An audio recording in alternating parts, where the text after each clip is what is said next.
Phone के launch का धमाका, जानेंगे भारतीय कंज्यूमर्स के लिए कितने काम के हैं 5G फोन। टेक रिव्यू में जानेंगे कीमत पर कितना खरा उतरेगा ओप्पो का रेनो 3 प्रो। और नजर बजट सेगमेंट के बढ़िया कैमरा फोन्स पर।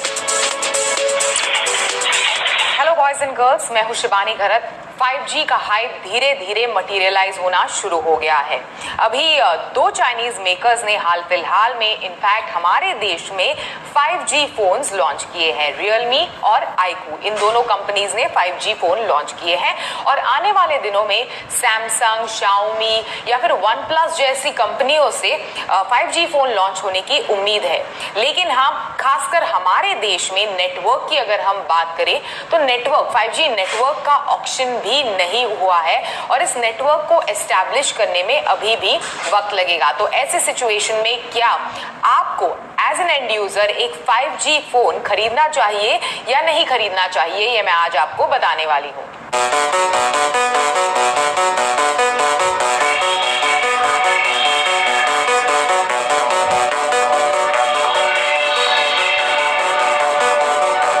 सबसे पहले 5G क्या है? 5G is 5th generation wireless network. तो एक कंज्यूमर को 5G से किस तरह का बेनिफिट है या फिर फायदा है? अगर आप 2G या 3G फोन्स यूज करते थे और 2G या 3G नेटवर्क्स यूज करते थे and when you moved on to 4G, तो एक क्लियर डिफरेंस आपने देखा होगा स्पीड में, जिस तरह से आपका पेज लोड होता है वगैरह, ऐप के इस्तेमाल में, ओवरऑल जो एक्सपीरियंस है आपके मोबाइल फोन का या फिर इंटरनेट सर्विसेज आपके मोबाइल फोन पर यूज करते वक्त जो आपने डिफरेंस देखा है वो काफी ज्यादा बड़ा डिफरेंस था from 2G 3G to a 4G device. लेकिन हाँ, 4G टू 5G उसमें ज्यादा डिफरेंस नहीं दिखेगा, खासकर हमारे देश का इतना पॉपुलेशन है उसको कंसिडर करें तो। साथ ही 5G क्या अनेबल करता है? एक इंटरनेट वाली इकोसिस्टम, पूरी की पूरी इकोसिस्टम को अनेबल करता है। सारे के सारे स्मार्ट डिवाइसेस को अगर आप कंसिडर करें तो आपका इस्तेमाल केवल आपके मोबाइल डेटा का इस्तेमाल है आपके स्मार्टफोन पर, तो जो पूरा कंप्लीट 5G का यूजेज और 5G के यूजेज से जो आपको पूरा फायदा मिलना चाहिए वो मिलना थोड़ा मुश्किल है, क्योंकि आपका अगर प्राइमरी यूजेज केवल मोबाइल फोन ही है तो अगर सारे के सारे स्मार्ट डिवाइसेस को अगर आप इंटीग्रेट करें और साथ ही 5G की मदद से उसे यूज करें तो ओवरऑल उसका यूजेज यानी 5G का यूजेज और भी ज्यादा है as compare to just using it on your mobile phone.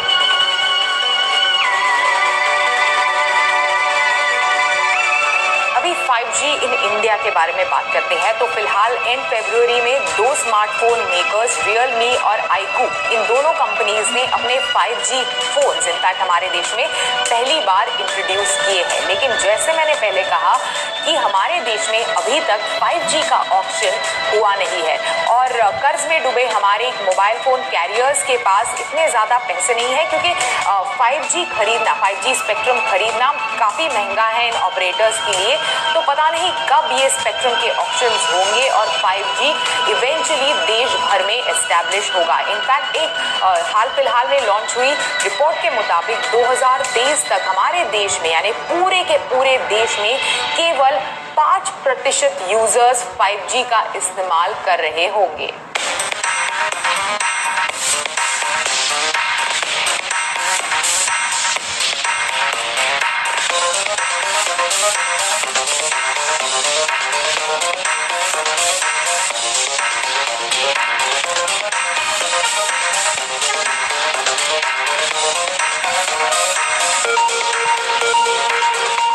दूसरा मुद्दा है कॉस्ट का। अभी पिछले हफ्ते आईकू ने आईकू 3 जो लॉन्च किया था उसका 4G variant will cost you 36,990 और 5G वेरिएंट के लिए आपको चुकाने होंगे 44,990। तो 8,000 रुपए ज्यादा फॉर अ 5G डिवाइस। एक ऐसी सर्विस, और ये इनफैक्ट इस फोन के लिए एक प्रीमियम ऑफरिंग है to have 5G on the phone. एक ऐसी सर्विस जो ज्यादा समय तक और आने वाले महीनों तक आप उसका इस्तेमाल नहीं कर पाएंगे। सो वाई टू पे 8,000 रुपीज एक्स्ट्रा फॉर दैट। इसी के साथ साथ हम ऑलमोस्ट हर 1 या 2 साल में अपना मोबाइल फोन बदलते हैं। Then you can buy a device much later. अभी खरीदने से ज्यादा समझदारी वही होगी। पर इसके बावजूद हमारे देश में iQOO और Realme के बाद मोस्ट एंटिसिपेटेड 5G ही फोन्स है।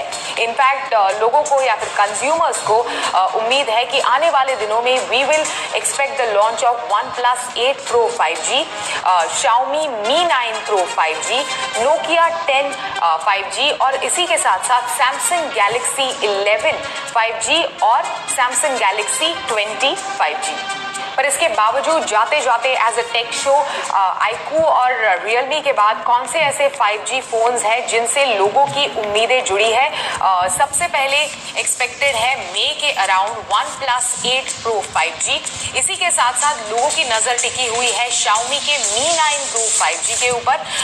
मार्च में इनफैक्ट एक्सपेक्टेड है Samsung Galaxy S11 और S20 और इसके 5G वेरिएंट्स भी उम्मीद है कि हमारे देश में लॉन्च होंगे। और इसी के साथ साथ finally we are expecting Nokia 10 5G।